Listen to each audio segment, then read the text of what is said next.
Olá, ouvinte, eu sou o professor Afonso, trago para você a teologia que atribui toda a autoridade divina a Jesus Cristo.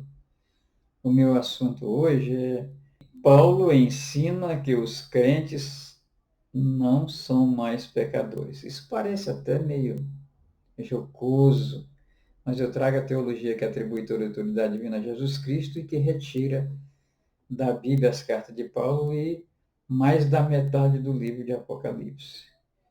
Eu digo isso porque eu recebi revelação divina para desvendar o livro de Apocalipse, carta de Paulo e o livro de Daniel.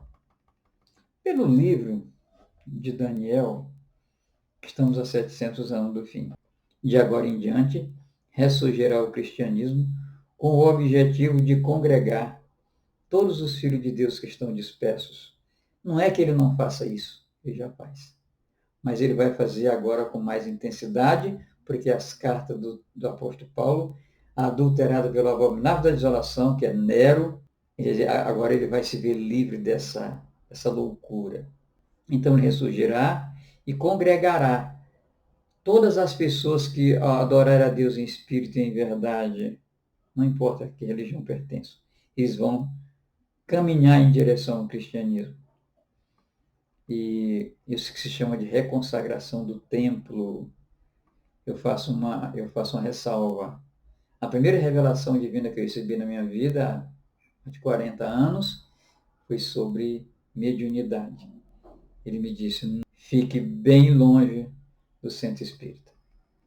Eu defendo a lei de Deus e o Evangelho de Jesus Cristo, que você também faz o mesmo. Por isso peço que você deixe um like nesse vídeo, ative o sininho de notificação e se inscreva no meu canal. O fato de Paulo dizer que os crentes não pecam mais vem da doutrina da justificação da carne, concebida por Lutero.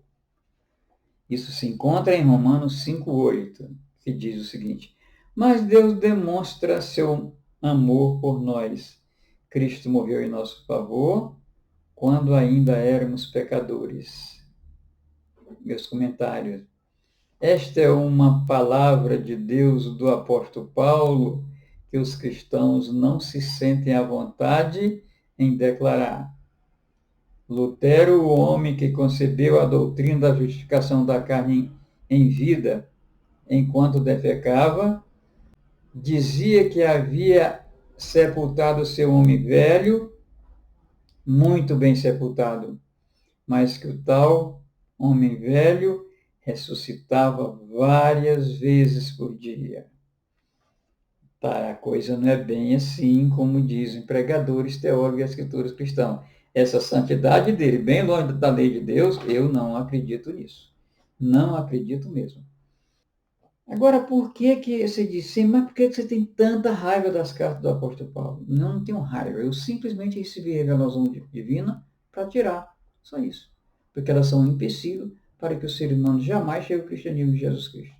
Agora, qual é a doutrina central dela? Eu vou mostrar aqui em poucas palavras. Que a lei de Deus é a fonte e a força do pecado, que a lei de Deus, obviamente o 10 mandamento, é um tutor depravado, que a lei de Deus é fundamento que conduz à morte, que a justificação é da carne em vida mediante fé somente, não do espírito após a morte mediante fé e obras.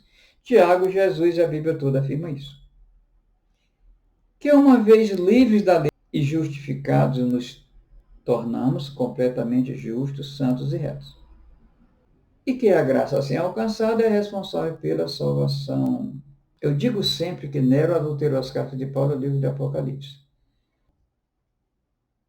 Esse trabalho teve o livro de Daniel mostra esse trabalho como tendo sido um trabalho muito bem feito, um trabalho terrível.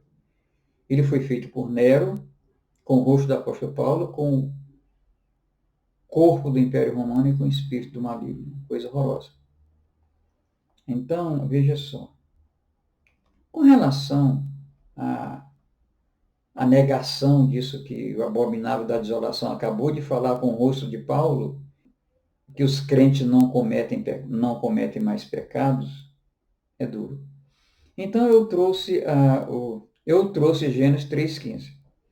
Porém, inimizade entre você e a mulher, entre sua descendência e o descendente dela, este lhe ferirá a cabeça. Ou seja, a graça, Jesus no Calvário consumou a graça e a verdade. A graça é o sacrifício, o cordeiro foi imolado e a verdade é o evangelho de Jesus Cristo. Voltando agora ao versículo, e você lhe ferirá o calcanhar, ou seja, a serpente ferirá o nosso calcanhar enquanto vivermos. Ou seja, por isso, a justificação não pode ser da carne em vida. Essa pena foi aplicada a todos os filhos de Adão e Eva. Eles teriam que andar na presença de Deus em perfeição, segundo a sua lei. E aquele incômodo causado pelo pecado é absolutamente essencial. A lei produz realmente isso. E Paulo procura, procura induzir os seres humanos, os cristãos, a se livrarem completamente de qualquer sentimento a respeito do pecado. Eu pergunto para você, isso é obra de Deus? Claro que não é. Tire as cartas de Paulo da sua Bíblia, por favor. É incrível como eu preciso, praticamente, em todos os vídeos, definir Jesus Cristo. O Espírito de Jesus Cristo não é um Espírito humano, é um Espírito divino. Na encarnação, o Espírito de Jesus Cristo foi uma porção do Espírito Santo, a essência de Deus, atribuída a um ser humano, que lhe dá poder suficiente para nos trazer a graça, a verdade e confirmar a lei, tal como João 17.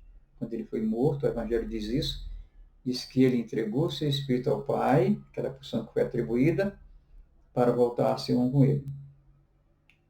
Por isso, nós dizemos que Jesus está no seio do Pai, Jesus é Deus. Sendo ele Deus, eu peço que você considere a possibilidade de vê-lo como Deus e não como um simples ser humano. E o recebê-lo como Deus, obviamente, se essa for a sua consciência. Agora, para o que vai te ajudar a tua consciência, talvez o maior benefício que você vai receber em toda a sua vida de uma atitude é a experiência. Essa experiência aparece pela primeira vez no livro de Gênesis 28, 11 a 22.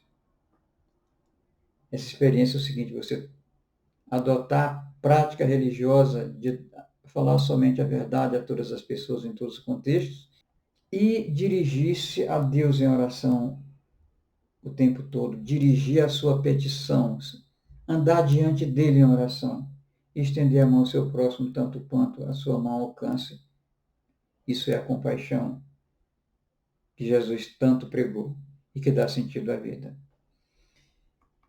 Dito isso, eu quero dizer que eu não tenho mais muita coisa para te ensinar. O cristianismo de Jesus Cristo é bem pequeno. Mais da metade dele estava dependente de se entender a primeira carta, a carta 1 Pedro e o livro de Daniel. E, obviamente, jogar no lixo todas as cartas do apóstolo Paulo e metade do Apocalipse, um pouco mais da metade do Apocalipse. Essa obra é muito importante para mim, creio que também seja para mais gente, talvez para você, porque eu pretendo reconstruir um cristianismo verdadeiro, ético e socialmente responsável. Convido você deixando o meu e-mail aí, para você entrar em contato comigo, para ver como você pode me ajudar. Eu agradeço a você por ter assistido esse vídeo até aqui. Que Deus o abençoe.